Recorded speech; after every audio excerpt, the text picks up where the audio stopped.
Hey guys, welcome back to Spin Crochet Repeat RCC. The RCC stands for Robin's Crocheted Creations, which is where you can find me on Facebook and Instagram. You can also find me at Spin Crochet Repeat RCC on Rumble and YouTube.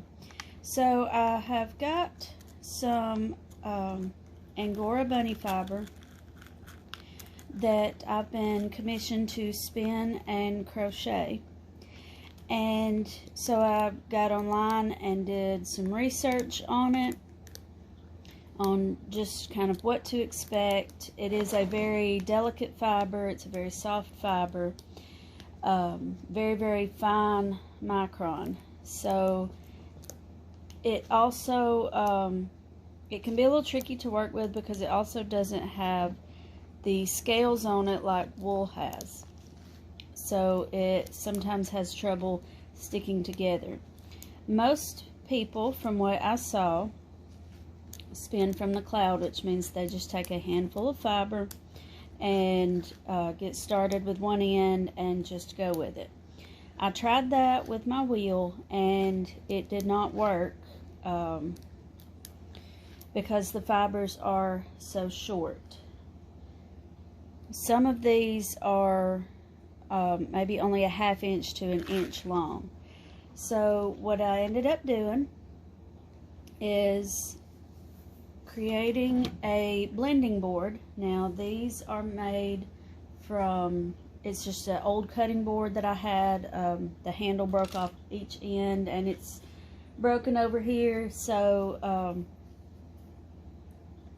I ended up just using that and some pet flicker brushes that I got at the Dollar Tree.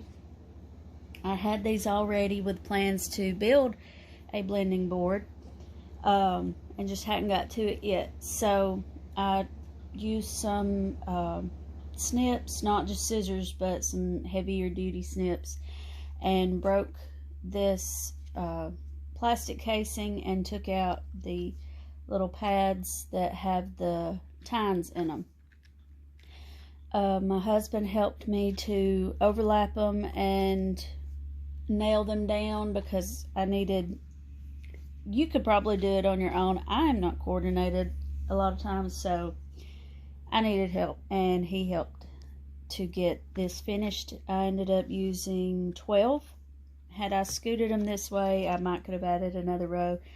I overlapped them as much as I could to keep the tines as close as possible.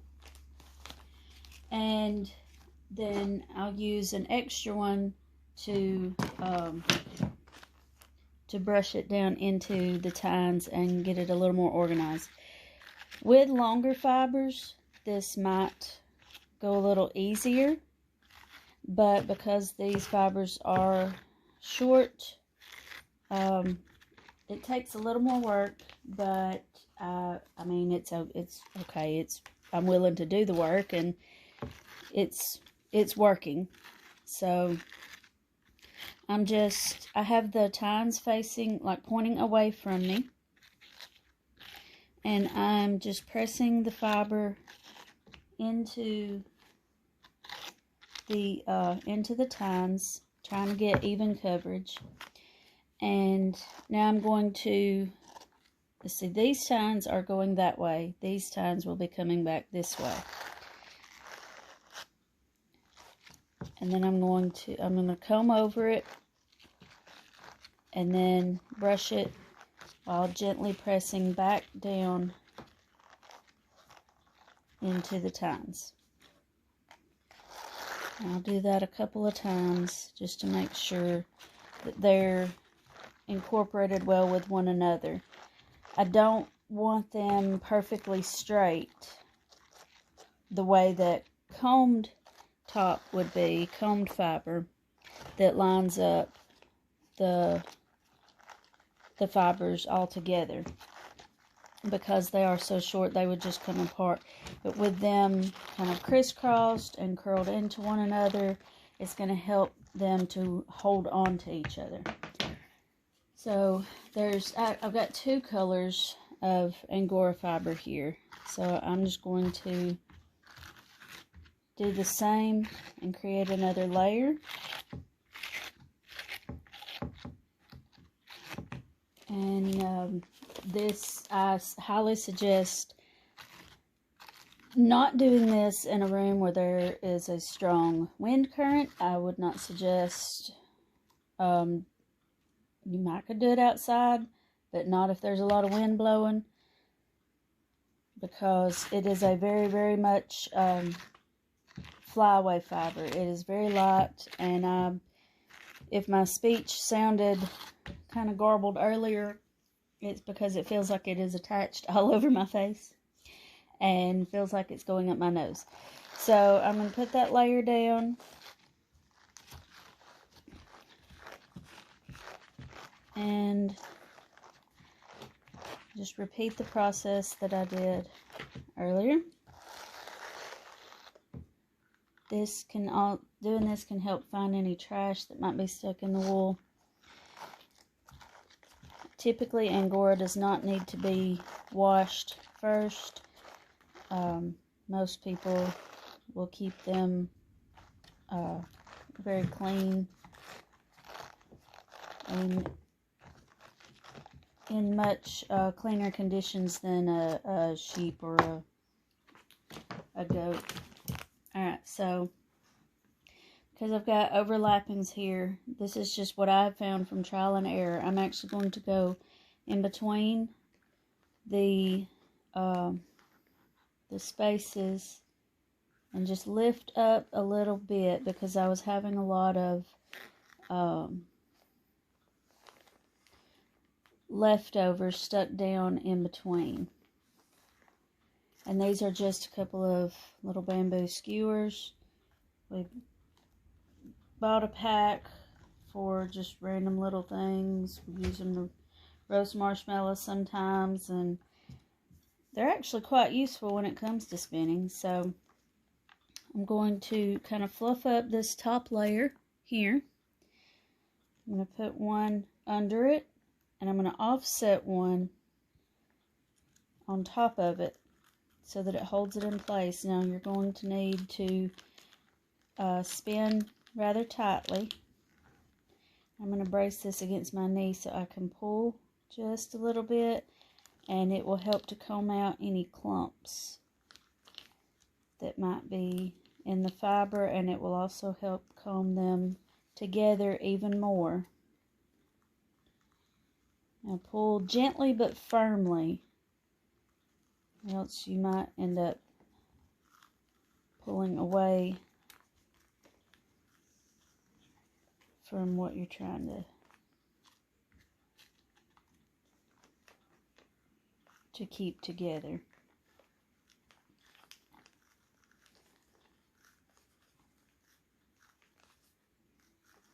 There's another little bit of trash.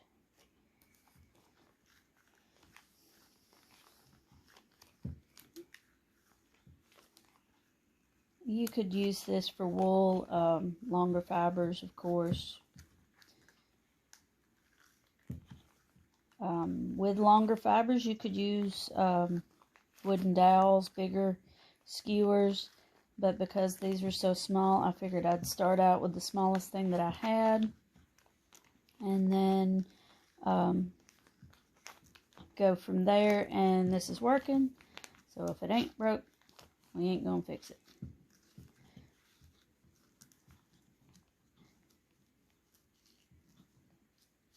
Okay.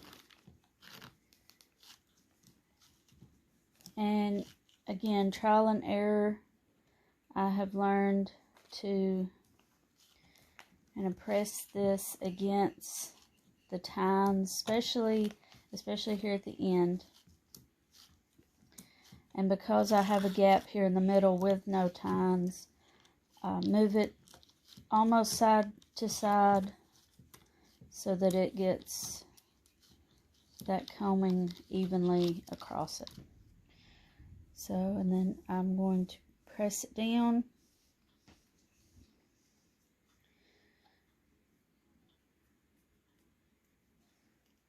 Pull one of the skewers out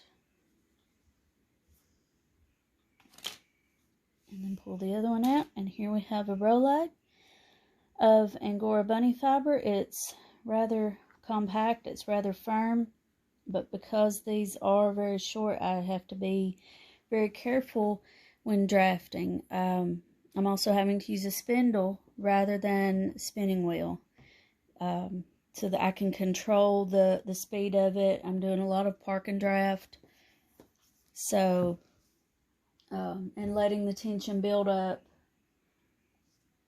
especially when I go to attach a new one on. So that is, there's some of the yarn. And from everything I read, it said when you think you have added enough twist, add a little more. So there you go. I hope this has been helpful and informative. If you run across any very short fibers that you want to not waste or make good use of, this is a good way to do it. You can make your own blending board. You can buy one, however you like to do it. So there you have it. Thanks for joining me today, and I hope to see you next time.